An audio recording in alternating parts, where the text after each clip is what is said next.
Welcome back to my channel WB experience. সবাই কেমন আছো? আশা করি ভালো আছো। আজকে আমাদের বিষয় এবিটিএ মাধ্যমিক টেস্ট পেপার 2021-22 থেকে 649 পেজের ম্যাথামেটিক্সের এমসিকিউ। সবাই দেখে থাকো ডাব্লিউবি এক্সপিরিয়েন্স। একের একটা দিয়েছে যে কোনো মূলধন একটি নির্দিষ্ট সরল সুদের হারে 20 বছরে দ্বিগুণ হয়, একই সরল সুদের হারে ওই মূলধন 3 গুণ হবে কত বছরে? এই অঙ্কটা আমরা আগেও পেয়েছি এবং এটা 40 বছর আসে এবং এটা কি বইয়ের অঙ্ক। তাহলে আমরা লিখে নেব যে ধরি মূলধন ইকুয়াল টু পি টাকা, বলা আছে যে দ্বিগুণ হবে, তার মানে কি যে সুদ আসল ইকুয়াল টু 2p টাকা। আর কি সময়, প্রথম ক্ষেত্রে সময় দিয়েছে কত আমাদের, যে 20 বছর। 20 বছর, তাহলে আমরা কি লিখব যে সুদ আই ইকুয়াল টু কি পাবো, যে 2p minus P equal to কত, পি টাকা। তাহলে এখান থেকে আমরা কি আর এর মান বের করে নেব। তাহলে আমরা কি জানি যে I equal to P R T by 100, তাহলে বা আর ইকুয়াল টু কি আসবে, আই ইন্টু 100 বাই কি, যে পিটি। তাহলে আই কত, P, P into 100 by P into কত, 20। তাহলে দেখো পিপি কেটে গেল, 100কে 20 দিয়ে কাটলে কত পাচ্ছি আমরা, 5 পাচ্ছি। তাহলে সুতরাং আর ইকুয়াল টু 5%।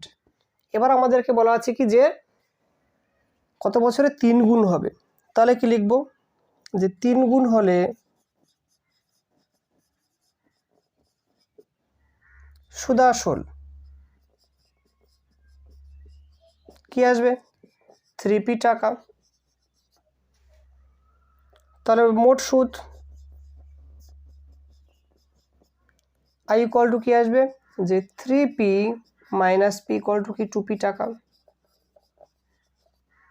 আর কি লিখবো, যে ধরি সময় ক্যাপিটাল টি বছর। তাহলে আমরা কি লিখতে পারি এবার, যে I equal to P R T by 100 লিখবো, আর এর মান আমরা পেয়ে গেছি equal to P R T by 100। তাহলে বা capital T equal to I into 100 by কি পাচ্ছি আমরা, যে পি আর। তাহলে আই কত, 2p ইন্টু 100, পি ইন্টু কত, 5। তাহলে দেখো পিপি কেটে যাচ্ছে, আর 100কে 5 দিয়ে কাটলে কত পাবো, 20। তাহলে 2 ইন্টু 20 কত, 40 বছর। তাহলে কি পাচ্ছি আমরা, 40 বছর। আমাদের দুইটা দিয়েছে পল্লবী 500 টাকা 9 মাসের জন্য এবং রাজিয়া 600 টাকা 5 মাসের জন্য একটি ব্যবসায় নিয়োজিত করলে লভ্যাংশ তাদের মধ্যে বণ্টিত হবে যে অনুপাতে, তা হলো। তাহলে 1 মাস হিসেবে পল্লবীর মূলধন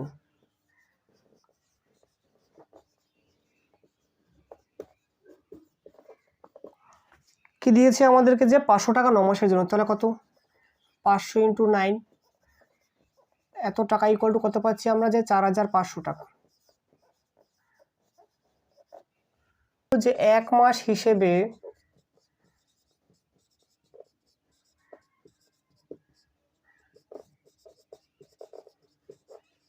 রাজিয়ার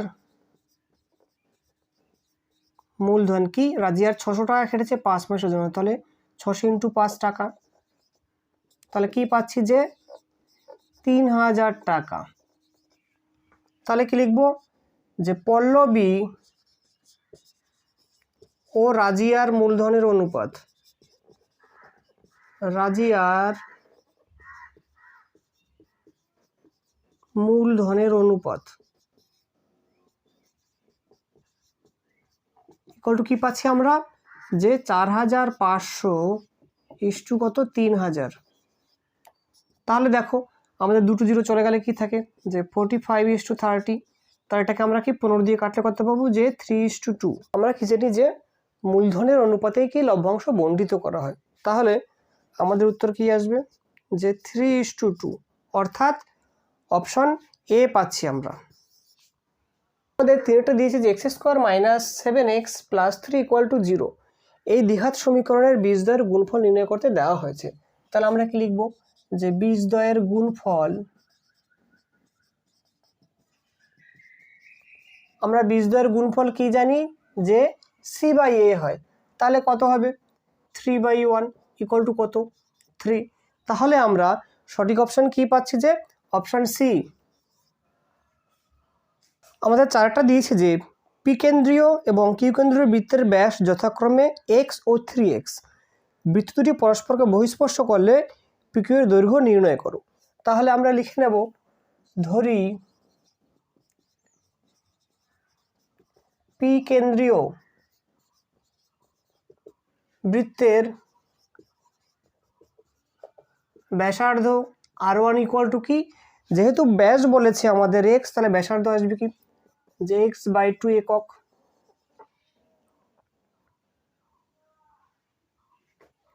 তাহলে আর কি লিখব যে কিউ কেন্দ্রীয় বৃত্তের ব্যাসার্ধ r2 ইকুয়াল টু কত যে 3x বাই কত 2 একক। আমরা কি জানি দুটি বৃত্ত পরস্পরকে বহিঃস্পর্শ করলে তাদের কেন্দ্রদ্বয়ের দূরত্ব কি হয় যে দুটি ব্যাসার্ধের সমষ্টির সমান, আর যদি অন্তঃস্পর্শ করতো তাহলে দুটি ব্যাসার্ধের অন্তরফলের সমান হতো। তাহলে লিখব যে বৃত্ত দুটি পরস্পরকে বহিঃস্পর্শ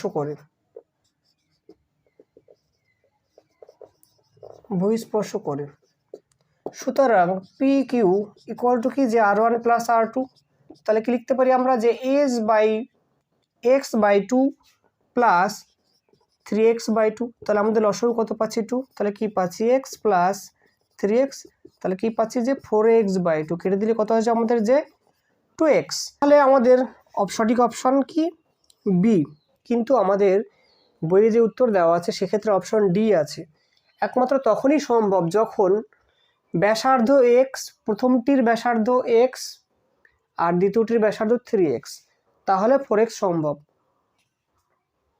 আমাদের পাঁচেরটা দিয়েছে যে ও কেন্দ্রীয় বৃত্তের এবি ব্যাস m পরিধিস্থ একটি বিন্দু angle MAB equal to 72 degree হলে অ্যাঙ্গেল MB এর মান কত বের করতে দেওয়া হয়েছে। যেহেতু আমাদের বলা আছে এবি ব্যাস, তাহলে আমরা বলতে পারি angle AMB equal to 90 degree, angle AMB equal to 90 degree. কারণ কি এটা যে অর্ধবৃত্তস্থ কোণ, আর অর্ধবৃত্তস্থ কোণ কি হয় এক সমকোণ হয়। তাহলে সাইডে লিখে নেব অর্ধবৃত্তস্থ কোণ সমকোণ হয়। তাহলে এবার আমরা কি লিখব angle MBA plus angle MAB plus angle AMB equal to কত 180 ডিগ্রি। কারণ কি যে কোনো ত্রিভুজের তিনটি অন্তকোণের সমষ্টি কত 180 ডিগ্রি হয়। তাহলে আমরা অ্যাঙ্গেল MB এর মানটা বের করব, MBA প্লাস MAB এর মান কত পেয়েছি আমরা যে 72 ডিগ্রি প্লাস MB এর মান কত পেয়েছি 90 ডিগ্রি ইকুয়াল টু কত 180 ডিগ্রি। তাহলে কি লিখবো যে বা অ্যাঙ্গেল MBA ইকুয়াল টু কি 180 ডিগ্রি মাইনাস কত হবে এই দুটো যোগ করে যেটা পাবো, তাহলে কত পাচ্ছি আমরা 162 ডিগ্রি। বা অ্যাঙ্গেল MBA ইকুয়াল টু কি আসবে যে 18 ডিগ্রি। আমাদের সঠিক অপশন পাচ্ছে কি অপশন বি। ছয়টা দিয়েছে যে একটি লম্ববৃত্তাকার শঙ্কুর উচ্চতা ও তির্যক উচ্চতার অনুপাত 4:5, ওই শঙ্কুর উচ্চতা ও ব্যাসের অনুপাত কত। আচ্ছা, তাহলে আমরা লিখে নেব ধরি শঙ্কুর ব্যাসার্ধ কমা উচ্চতা কমা তির্যক উচ্চতা যথাক্রমে r একক, h একক ও l একক। শঙ্কুর উচ্চতা এবং তির্যক উচ্চতার অনুপাত দিয়ে দিয়েছে। তাহলে কি লিখতে পারি যে h/l ইকুয়াল টু কত 4:5।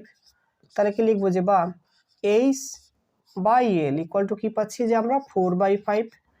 তাহলে কোনাকুনি গুণ করলে কি পাচ্ছি আমরা যে 4l ইকুয়াল টু কত 5h। তাহলে বা l ইকুয়াল টু কি পাচ্ছি আমরা যে 5h/4। আমরা কি জানি কোনো শঙ্কুর ভূমি উচ্চতা এবং তির্যক উচ্চতা একটা সমকোণী ত্রিভুজের নিয়ে আচরণ করে। তাহলে আমরা কি লিখতে পারি সেখান থেকে যে l স্কোয়ার ইকুয়াল টু কি হয় যে h square plus r square হয়। তাহলে আমরা এল এর মান কত পেয়েছি 5h/4, তাহলে কি লিখবো 5h/4 square equal two h square plus কি আর স্কোয়ার। তাহলে আমরা এইচটাকে এবার বাদিকে নিয়ে আসবো, তাহলে কি পাচ্ছি যে 25h square by 16 minus h square equal to কত আর স্কোয়ার। তাহলে কি পাচ্ছি লসাগু করলে কত পাচ্ছি আমরা 16, তাহলে কি 25h square minus 16h square equal two কি আর স্কোয়ার। এবার আমরা কি করব 25h স্কোয়ার থেকে যদি 16h স্কোয়ার চলে যায় পরে থাকে 9h স্কোয়ার ইকুয়াল টু কি 16টা কোনাকুনি গুণ হয়ে আসবে কি যে 16 আর স্কোয়ার। তাহলে আমরা কি লিখতে পারি যে বা h square by R square equal to কত 16/9 বা h/r ইকুয়াল টু কত আসবে আমাদের যে 4/3।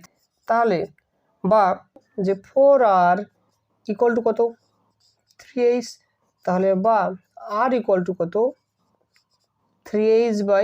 উচ্চতা ও ব্যাসের অনুপাত বলা হয়েছে, তাহলে কি লিখব যে উচ্চতা ইস টু ব্যাস।